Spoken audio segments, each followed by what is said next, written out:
who lost someone will begin to realize I'm losing all these other things that the person did and represented and filled the room for. And then there's symbolic loss. That's kind of a loss in which it wouldn't seem like a loss to many people, but transitioning to a new city, life transitions, even a breakup, it shouldn't be called a symbolic loss. A breakup is really like a loss, really like a death. But these are losses that are not necessarily death, but they're quote unquote smaller deaths that happen all the time. Even a job promotion, positive change, all change involves loss, and even positive change can lead to grief. So it's like this promotion. Now I've lost relationships with my peers that I used to work with, and now I kind of have to be over them. And I'm in this awkward position of taking on new responsibilities, telling people that I just worked with yesterday what to do now. Even things like that, where there's positive change. Or when I grow with a therapist, I'm suddenly outgrowing maybe my parents or my siblings or my family members. There's grief there and realizing, wow, I'm outpacing them a little bit. And then maybe the last thing to talk about is disenfranchised grief. Dave, you mentioned earlier about experiencing grief globally, like things that we're seeing in other countries. When we see loss of a home that we've never had, even if it's with our fellow kin, when I see news in Korea about losses, like the South Korean ferry incident, I couldn't get that out of my heart and mind for days, maybe for years, for Mhm. months, really. And so I things like that deeply affect me as well. And these are losses that are considered unrecognized socially or even disapproved and dismissed. Another disenfranchised loss would be a disenfranchised grief would be when an abuser dies. That is a very complicated loss. And people would think, well, aren't you glad? But there's multiple layers. It's like different kinds of sediment that have to deal with that loss. So, Chris, I'm taking a very long time Oh, that's to answer great. your question. But yeah, the short answer is our response to loss. And there are many, many different kinds of responses and losses. Yeah. I'm Yeah. I'm curious in the response that you're seeing. How does a grief manifest itself differently when it comes to like specifically cultures and generations? Like, how have you seen it, how people grieve differently? Yeah, I would hate to generalize, but culture has of course, a very, very integral, massive role in the way that we experience grief. And I think maybe the typical way of looking at that is Eurocentric, Anglo-centric grief tends to be maybe more quote unquote narrow. And someone may balk at that, but I think there are reasons for that in that history that happens, and it's due to trauma in that sort of history. And then when it comes to Black, Asian, Latine, Native American, many of these other cultures that are non-Eurocentric, I've seen, at least from what I've seen, much more expansive and expressive grief, where some people may even be uncomfortable looking in through the window.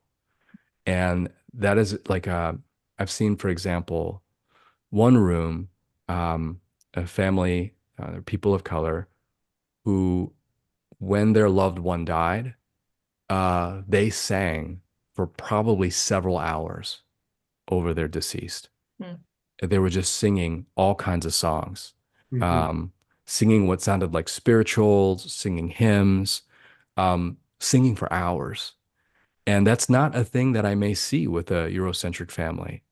And that's not to say I haven't seen overlap or have seen differences, but one thing, another example would be I've seen Asian families take a lot of pictures of their deceased and a lot of videos. And when I ask myself why historically, it's because, for example, Korea, we've had our history erased due to colonization. And so we want to archive and keep our history. We almost had our language stamped out completely, Korea did. And so seeing the colonization, seeing the war, seeing our country torn in half, there's an instinct and an impulse. I want to keep all these moments. I want to keep my deceased alive. And there's not always that instinct or impulse, not sometimes, but not always in Eurocentric cultures. And so I think that's a pretty distinct difference, and it's pretty obvious when you look in the room. Again, I really do hate to generalize, but I think my friend has a theory. One of my fellow chaplains, Larry, and shout out to Larry, who's just a brilliant person. He believes that in Eurocentric cultures, when they were the oppressor historically, what they would have to do is they would have to suppress their own grief in order to continue annexation of smaller countries and nations and people groups. And then they would also suppress the grief of those nations that they were annexing and annihilating in order for them not to retaliate and rise up from their grief. So, they would knock down memorial statues, not allow funerals, they would desecrate bodies. And so, if you have a Eurocentric culture, a westernized oppressor throughout history who is suppressing their own grief and the grief of other countries, then of course you're going to eventually come down to modern Eurocentric grief being very narrow and restricted. And now with the hustle and grind of institution and capitalism, now with sort of let's achieve, that's almost like a civilized form of, annexation and annihilation and let me accomplish. So that's also suppressing grief. In every work manual, you will find loved one dies, return to work in 3 to 5 days. Right. That's a suppression of grief. And so things haven't changed much, really. We've maybe exchanged our clubs for work manuals, but that hustle and grind and that wheel of capitalism institution continues. And so, again, taking a long way to answer your question, Dave, but definitely I've seen how people of color, our grief, even when it's been suppressed historically, has not been fully suppressed. And I've seen it expressed fully and completely and beautifully. And I hope we return to some of those roots. Mm. Yeah, as you talk about some of these differences, how do you differentiate between what people typically would think is normal grieving and maybe a more complicated or prolonged grief that may require professional intervention? Oh, good question. Carissa, maybe you can speak more to this because I think I'm usually like on the day of or in crisis situations or in the moment of loss. Mm. Um, yeah, Carissa, actually, I would love to hear what you have Oh to man, say yeah. on that. Yeah. Mhm.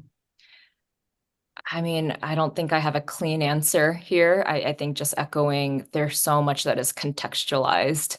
Like grief, I remember hearing how loss is the most universal thing because, like, even I'm 4 years old and I lose my sticker sheet. That's an experience of loss, right? It's just so universal. But then grief is so contextualized. And so uh, I'm answering with another question, annoyingly. I'll just be like Jesus in that way, answer a question. Um, That because is so there's like, annoying. oh, is that? That is annoying. Um, I mean, even just to uh I'm surrounded in this session. I met with a 12-year-old who has like compounded losses.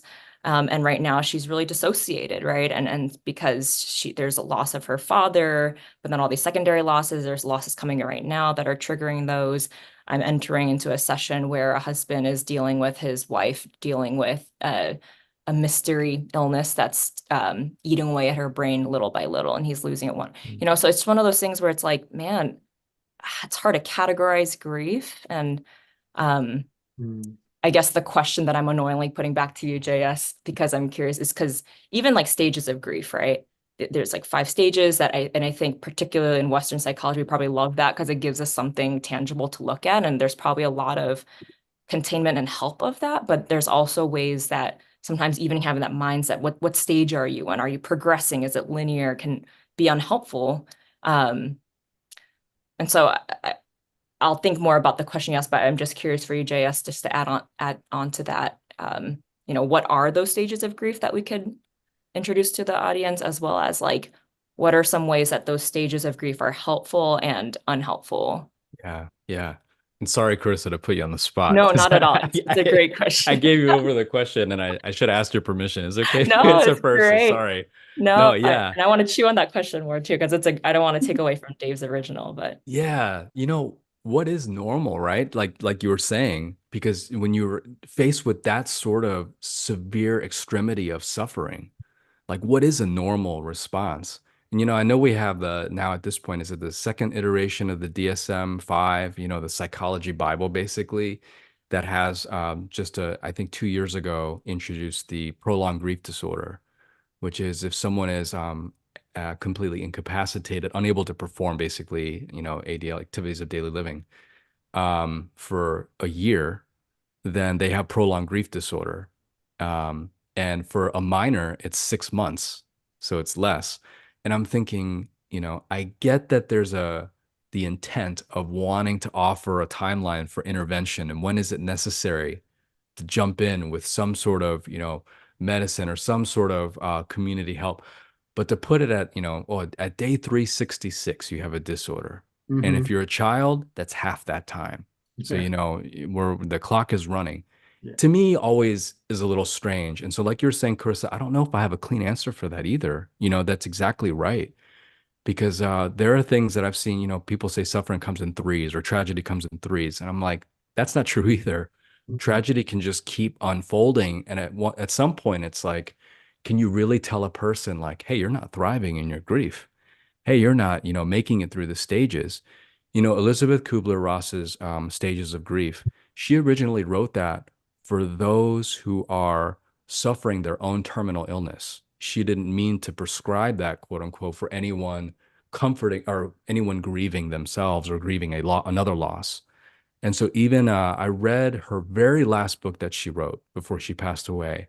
And I think in the prologue, she even says that she somewhat regrets having the stages set out that way because it's not a progressive linear stage. And I learned it as DABDA, the 5 stages, denial, anger, bargaining, depression, acceptance. And those stages can show up, they can exist, but they can go like this. We may skip all of them, or we may jump around. And those are not the only 5 things that we experience. And I think putting it into stages and phases is really, really unfair on a lot of people. And so I don't think that's for anyone else to decide. But I can say that our grief response, it's not when should we get intervention involved? I think community care and intervention should be ongoing, continual, and that grief always needs presence. I don't think there's a time when we can say, okay, now we need to get you some help. I think grief is something that can only be done alongside and always. Let's Yeah. build on that. How do you feel friends and family can best support someone who's grieving? I said one more time, Dave. I'm sorry. How can friends and family best support someone who's grieving? Mm. This is one of those, and Carissa, you can speak into this too, where it probably requires a customized, there's not a one size fits all type answer. I think earlier I was saying we grieve differently, like we need differently. You know, I think there are some people who really, really love casseroles and will take, the bereavement casserole every day of the week. And there are other people who just maybe want to just go ice skating or maybe just want to turn on Netflix and binge a show, or maybe need the extra week off of work. And so I think it is important for us to tune into and be attuned to what this person needs and specifically what is going to serve them. I tend to ask, is this going to be something that will be a burden for you or will help bear you up? If this is going to be a burden for you, I don't want to do it. Even asking the question, "Hey, how are you doing?" If I ask someone that, I'll usually in parentheses say something like, "No rush to reply soon or ever." Because I Mhm. want them to know this question shouldn't be a burden where you suddenly have to like appease me by answering how you're doing as if that will make me feel at peace. That's a question that I want to serve them with. But if it's going to be a burden, you don't have to answer. Even things like, "Hey, are you hungry? What would you like to eat?" Or if you ever need anything, let me know. Those can be, inadvertently burdensome, but Mhm. instead maybe saying, "Hey, I can bring by your favorite food Tuesday or Thursday. You name a day, I'll just drop it off. We don't have to talk. I can leave it at the door, or if you want to talk, I'll be there." Things like that where there are caveats and options and it's not a burden on them. And so I think the best way is to ask that question, will this be a burden?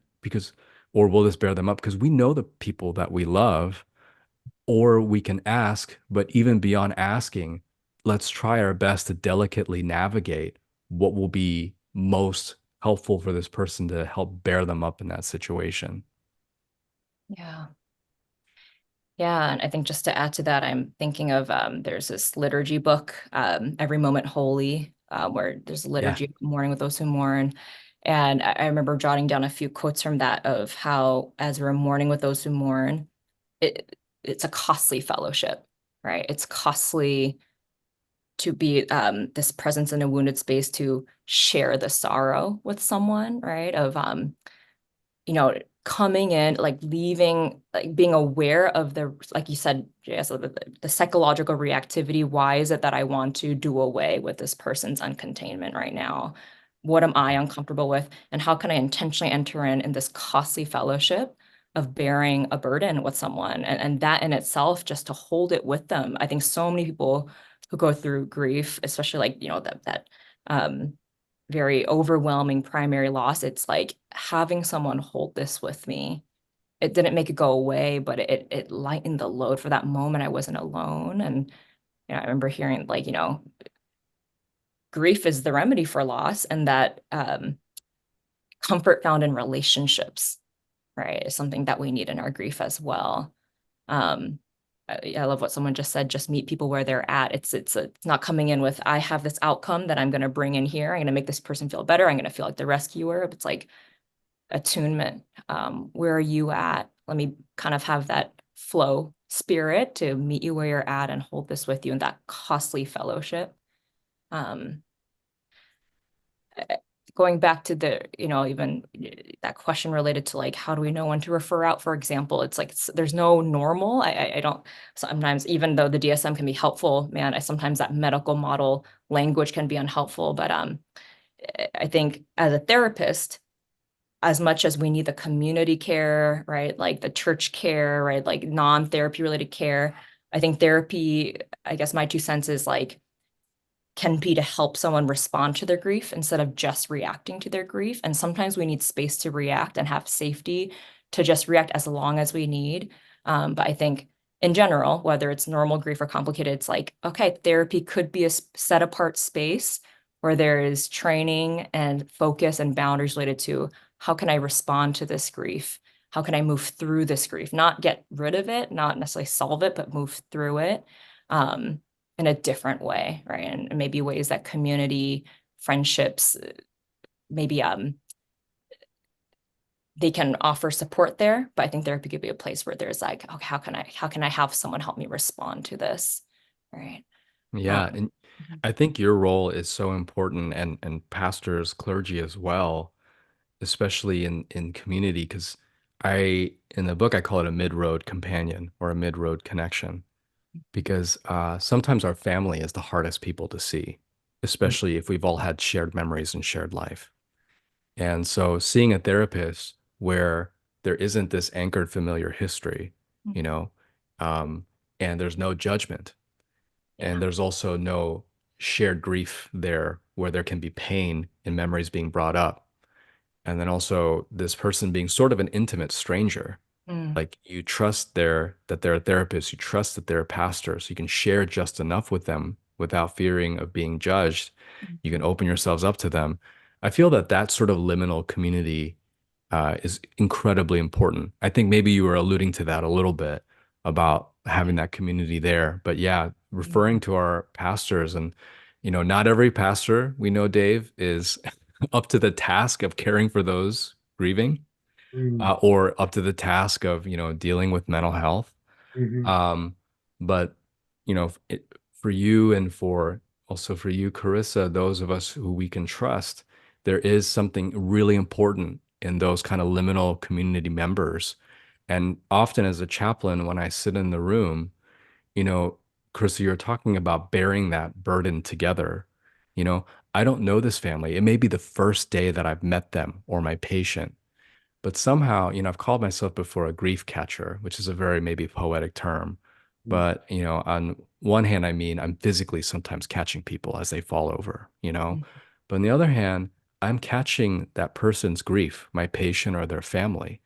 And somehow by vicariously catching their grief and bearing that burden, even though, like you said, Carissa, it doesn't fix anything or solve anything, but by bearing it together with an extra person or extra people, there's something in that where we're just able to make it another moment. And so it is tough for me. It's costly, like you said, there's a costly fellowship in it.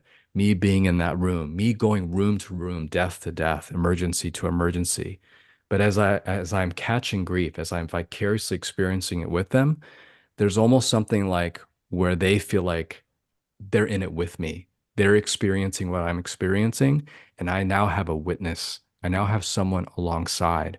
And this presence, this stranger, somehow still they're an intimate stranger, and I can share with them my deepest grief and my deepest sorrow without fear of judgment, without that painful memory, and also for them to offer any expertise or skill that they may have for me.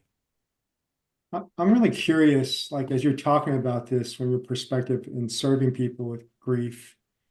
I imagine on this call and people who will be listening to this, they're actually also caring for people who are grieving. And so there's this vicarious grieving that you're also experiencing. Sometimes even the trauma we know, they say maybe up to 35% of a person's trauma we can carry if we just listen to it. How have you found that you've been able to release some of the heaviness of the grief that you've been experiencing? What do you do, or what do you recommend typically? It's probably very different for different individuals, but what would be some design principles maybe that you could maybe encourage people with? Yeah. And Chris, I'd love to hear from you too about this. I think self-care is so important, and I think that would have been the quick answer I would have given a few years ago. Mm, But there's no easy way to do the work that we do, right? And we feel everything. And the person that makes me, I have a thin skin and I own it. I feel everything. That's not something that I'm ashamed of anymore. And if I shut that down, then I shut down what makes me a chaplain and a human. And mm, so self-care sometimes feels like I'm just bringing myself to the lip of the well, just barely digging out of the hole to keep going. mm, So sometimes I do just let myself fall apart. There are days I have involuntary weeping, just because of what I'm holding in my body. Vicarious grief can literally cause chemical changes in the body, you know? And so I do all the regular things that maybe self-care people are supposed to do. Exercise, I have a therapist, I take medication, I take antidepressants. I have really good community and people that I can process with, and my coworkers. So glad that I can lean on them. We have a joke that chaplains make the best chaplains. And so I'm so glad that I get to chat with them. But it's really, really hard, Dave and Carissa, this work we do, it's like the stories that we catch, you know, w- when we're in this human experience together, I can't leave my work at work. I just can't, you know? It's impossible for me, Maybe there are folks who can do it, but I know that I personally can't. And so there's something in it where, okay, I will allow myself to feel this very, very deeply and still try to do all the self-care things. And I think another thing too, every season, some part of me needs something else. So what I mean by that is there's some seasons that I will just listen to music for months and months, just some genre of music, whether that's classical or earlier we're listening to lo-fi. Yeah. I don't want to listen to like a podcast. I don't want to listen to people talking. I don't need to listen to a TED Talk. I just want to listen to music. The other times I want to just walk outside, and see nature. The other times I really want to cook a good meal, something I've never had before. Other times I read fiction because I love fiction. I love being able to escape in the new worlds. But every season I need something different. And I think people think, oh, well, books don't give me pleasure anymore. Well, maybe that's not what you need right now. Maybe that's not the self-care. Maybe that's not the part of your body that needs that sort of food or nutrition or sustenance. And so it's a good question to ask ourselves about our own biorhythms. What do I need right now? Mm. Yeah. Oh, I love how your answer, it's just acknowledging the embodiment of grief and the embodied practice that help us move through vicarious grief as well. It's like such an embodied experience. Yeah, and you used this word witness before that last question of like there's something powerful, not necessarily practical or fixing, but something really powerful about bearing witness, being a witness to someone's pain, right? And that's a lot of my work as well. But I think just there's a you're bearing witness, sometimes the only witness of someone before they die, right? Or like in the moment they hear about a loved one passing or their last breaths, right? And so I think there's something so potent, even if no one else sees that, like you're bearing witness to their lives. There's something so dignifying about that. Um, so I'll I guess to answer that question before asking another one, yeah, I think I'm just learning how much. Well, my joke is, because I'm usually witnessing a lot of grief and heaviness, I have to watch a lot of like Keeping Up with the Kardashians, like something really shallow at home that helps to kind of like, I Yeah. can't do something deep Oh right now. yeah. I can't do any like Oppenheimer, right? I need something a little bit like comforting, right? But embodied practices that help the feelings that got stuck onto me, like Velcro, like move through me, right? I think It's that good. my personality likes to not be affected. So sometimes I like to deny that I'm carrying stuff, but then it comes out somatically in some of my anxiety or some of my stress. And so movement, even like the act of like with a supervisor or consultation group talking about it, right? Talking about how it feels, talking about the reaction. I'm actually really frustrated at this person because they're stuck in a bargaining stage. And I feel ashamed that I feel frustrated, but that's what's coming up Oh, for me, So it's having space to talk about a safe, confidential space to talk about the experience of bearing witness all the time. But like you said, cooking, going back to like some of the basic ways that holistically feelings, emotions, grief, and pain move through us. Um, but I think I agree with what you said. If there are times where, especially as someone again that doesn't like to be affected all the time, it's sometimes crying with the client and then afterwards crying and crying out to God and being angry at God and having that moment with God of just like that authentic real wrestling and protesting on behalf of my clients. I've been surprised that a lot of times like that has come up as well. And that it's like a necessary space for me to even be able to come back to bearing witness. Um, yeah. Yeah. If or when we ever get a chance, Carissa, I'd love to, and with Dave, you as well. You're talking about the frustration you felt with a client and then sort of the guilt about that. I mhm, think doing a very specific talk about mental health providers, healthcare providers and caregivers, the fatigue and the frustration that we can often feel, and then the guilt on top of that, that is its own kind of grief and difficulty. Yeah, I think that's a really, really, because I think Dave, you touched on how do we console or comfort those who are grieving. And sometimes we live with family members who experience loss in such a chronic, hard, complicated way that forever changes them. And of course it does. And how can we be caregivers, but also care for ourselves and deal with those emotions of guilt and things like that? That's an important, I think maybe a whole other conversation. But just when you brought that up, I think for anyone who's a caregiver, caretaker, who's in that kind of role, I mean, those are really important things to name and to validate. Yeah. mhm, Yeah, I'm still curious, and maybe you touched on this a little bit, JS too. But I was with my stepmom. It's a long story, so I'm not going to get into it. But it was an intense reconciliation process, and I was appointed to basically take care of her in her dying days. And so she just passed away on Friday, and so I had to go, and because I promised my dad I would care for her. But as she was dying, I was just sitting there with her for the whole day for 10 hours and just watching her. And I didn't know how to even process what I was feeling. Yeah. So if I don't even know that, how am I going to know that, hey, you need help, man? Like, where is at that point where you can't do this alone? Just go get help, whether it's a therapist or community. I mean, we need to do that regardless. But I think for a lot of people, they don't know when is the dashboard, the gas tank or whatever tank you're looking at saying, hey, it's empty. You got to go. What are the signs that you're saying, dude, you got to go get help? Yeah. Um, First, Dave, can I just hold some space for your loss? You said it just happened on Friday, so I'm real sorry to hear that, Dave. Um, yeah. Um, yeah, maybe your response was the response. Maybe there was nothing wrong with that, not knowing what to feel. Maybe that's just what it was in that moment, what your body needed to experience. And what do we feel about that? Just suddenly this person, they're going and they're gone. It's hard to make sense of that and to know what to think, what to feel, you know? And my hope is that whoever we process that with, that they would guide us gently, but not necessarily overprescribe or overname the things that we're going through.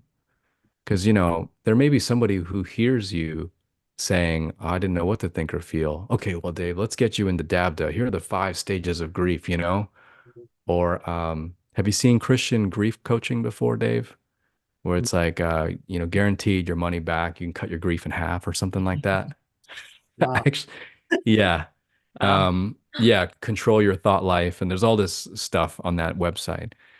So, yeah, I don't know if I'm answering your question, Dave, but I at least just want to say that your initial and immediate response, I think I'd be sort of in the same boat, just stunned and shocked, not even knowing what to think or feel. Here's this person who meant so much to me, who they may have been this strong presence, this tower in my life, this sort of fixture from which there's so many joyful and painful memories, and now they're just gone.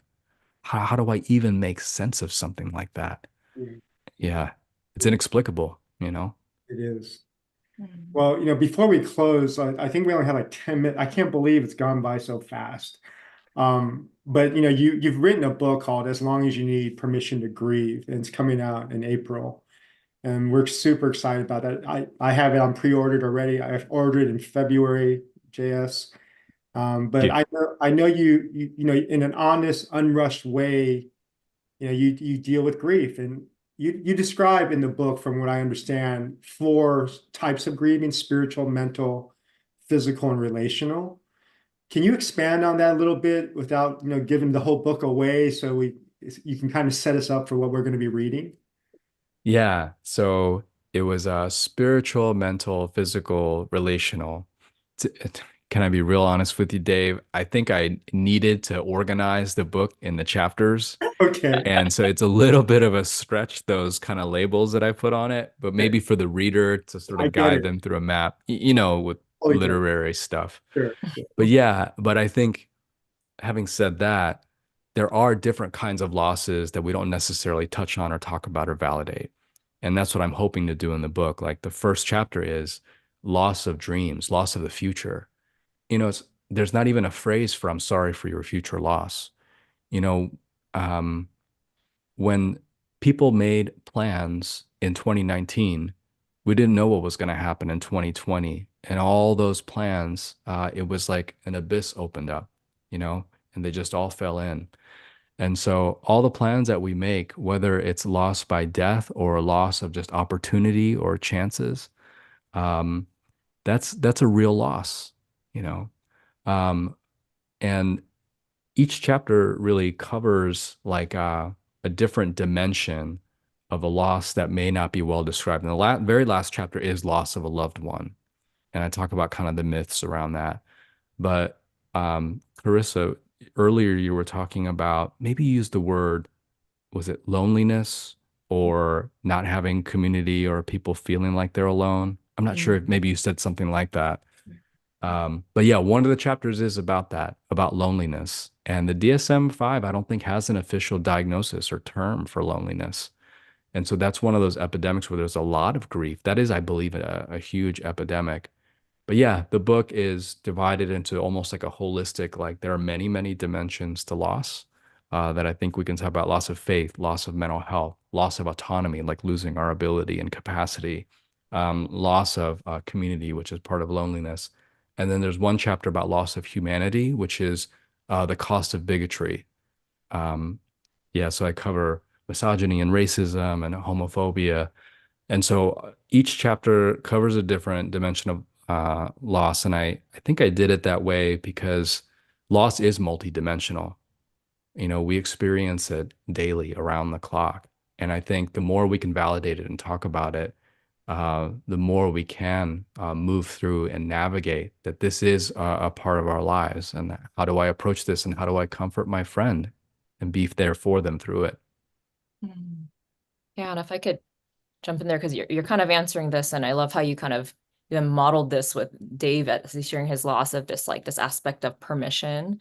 I'm curious because why did you choose that angle, even with the book title? I'm just curious, why is that deeply personal that that was the word there, permission to grieve as long as it takes. Yeah. Yeah.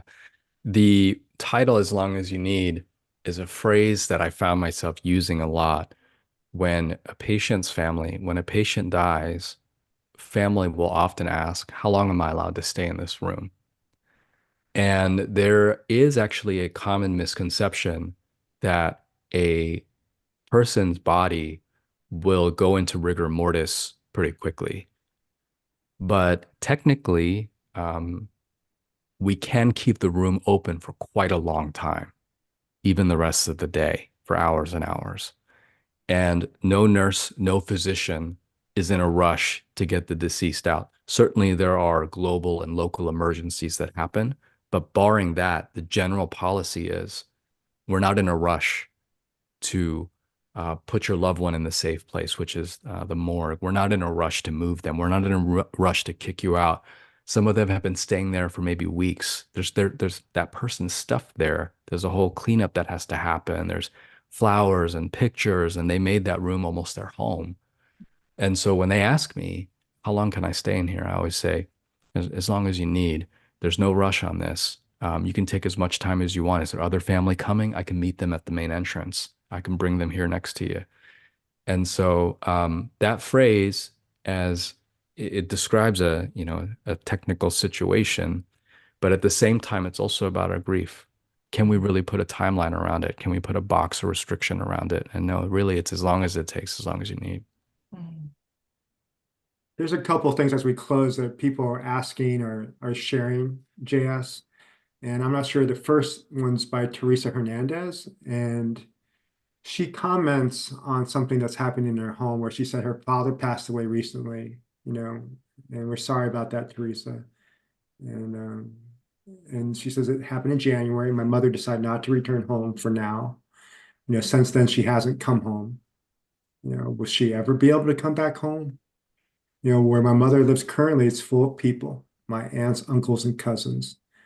And she doesn't have time to grieve like I do, I feel like. Um, I think she just sharing her pain. How would you respond to someone like this? Yeah, gosh. First of all, Teresa, I'm so sorry that this is happening. This is unfortunately and sadly a common thing that I hear where when someone loses a family member, sometimes they turn away other family members because they look too much like each other. They look too much like the person who just died. And that is such a complicated and difficult and unfair grief. And all I can say, I wish I could answer that question about when, your loved one will come back, when your mom will come back. I can only say that if you're angry, if you're upset about this, that's valid. If you feel outrage, even that this is unfair, unjust, yeah, absolutely. Um, so I don't know. I think making yourself available, reaching out occasionally, saying anytime you want to come home, the door is open. Being able to do that will go a long way towards building safety and rebuilding that bridge.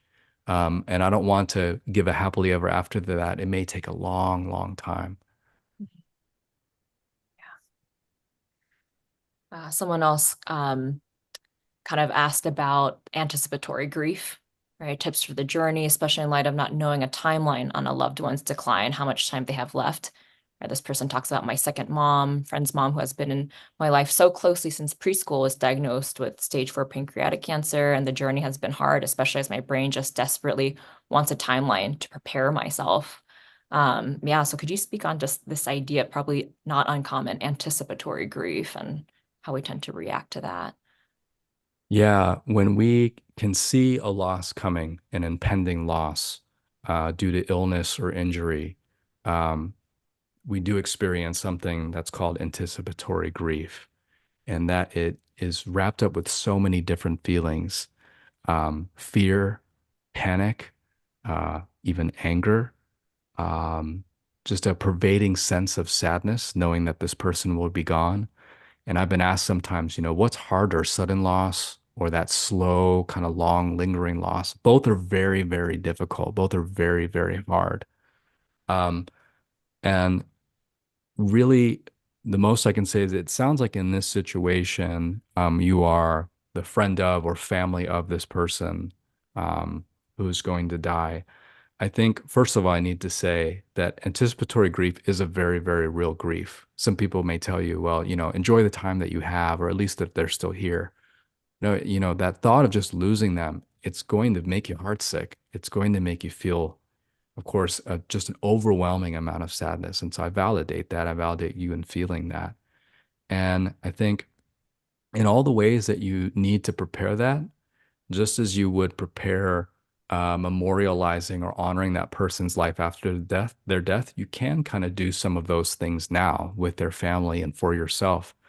My aunt-in-law, who passed away now in 2017, she died of breast cancer. And she was in hospice for about a month before she died. She died in a lot of pain. And one thing we did before she died, our entire family, um, her sister, all her in-laws, all the family flew in into Texas at that hospice, and we had a pre-funeral service where we all got to tell her the things that we wanted to tell her, and she individually blessed each of us with last words that she wanted to tell us. Mm. And it was after that, 3 weeks later, she passed away. And so anything that you need to do now that you would do after loss, like funerals or honoring and things like that, if you have time, you can still do those things now. And if it makes sense to you, you can do them. We need to wrap. There's one more I thought that was significant. All the questions are great questions. We just don't have time to answer all of them. I want to honor the time that JS has given to us. But specifically, there's a question where, is there a way to be there for someone that is especially grieving, like a mental health diagnosis? Like, is there, maybe there's some common things that you do when somebody gets any type of diagnosis, but in particular, if someone got a mental health diagnosis, and, like a bipolar diagnosis for many people is like, that's the worst to get that. What do you recommend? Wow. And Carissa, you may be able to speak better to this, but I was very recently diagnosed with PTSD. Mhm. And honestly, for me, being the kind of person who needs to understand, that helped actually sort of put all these stars into a constellation and they took shape. And suddenly I had this visual map in a sky that was before formless. Now I'm able to have this map to guide me through the night. And so for me, it was almost a godsend. It was a gift, to be able to name that. But of course, as you were saying, Dave, it's not always that way.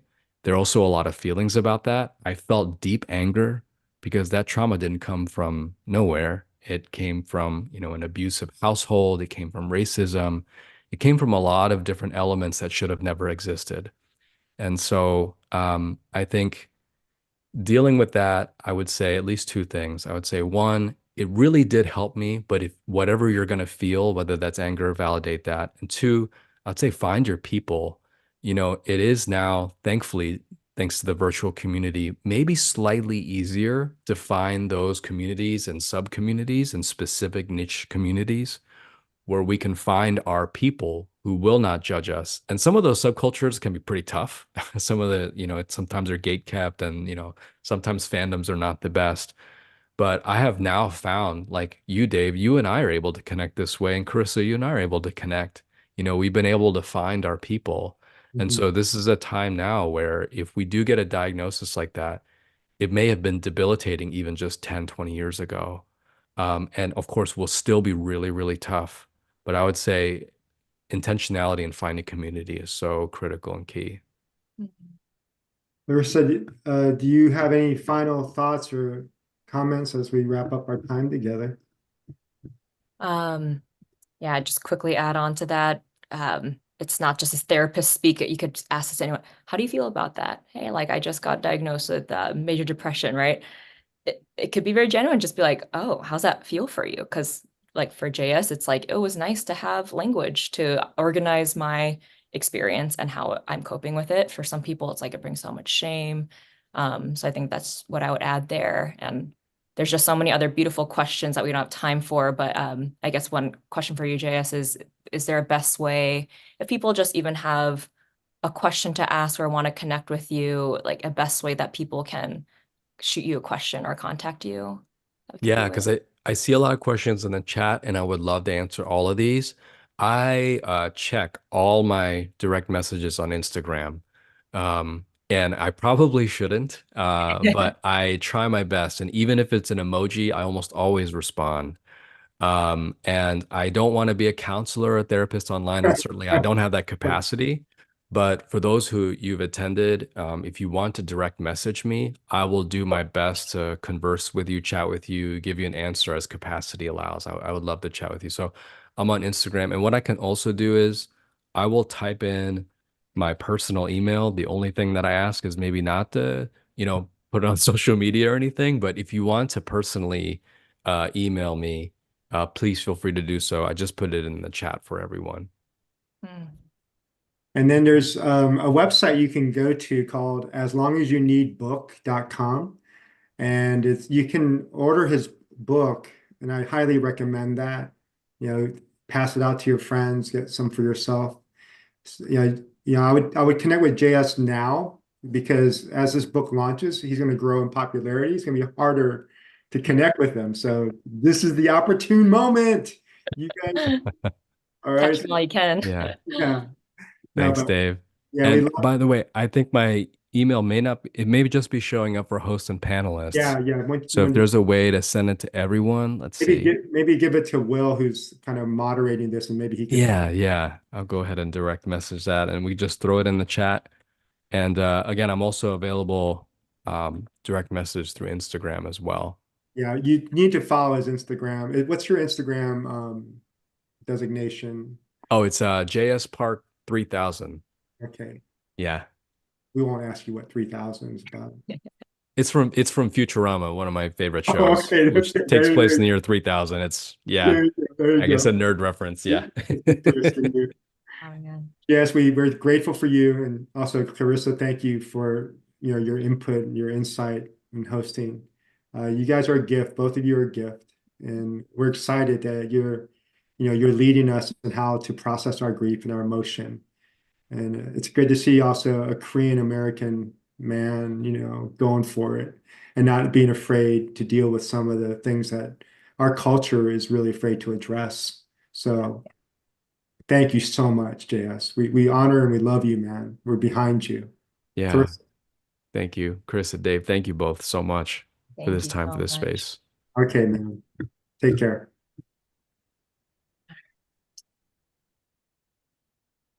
Thank you, everyone. Thanks, Dave. Thank you. Great job. Everybody. Uh, Okay. Bye. yes. Sorry we couldn't respond to everybody. Yeah, no, it's good stuff, but great to hear people sharing Yeah. that they feel seen and validated even in this panel. Even if Yeah. it wasn't a personal response to everyone, it seems like that's what people are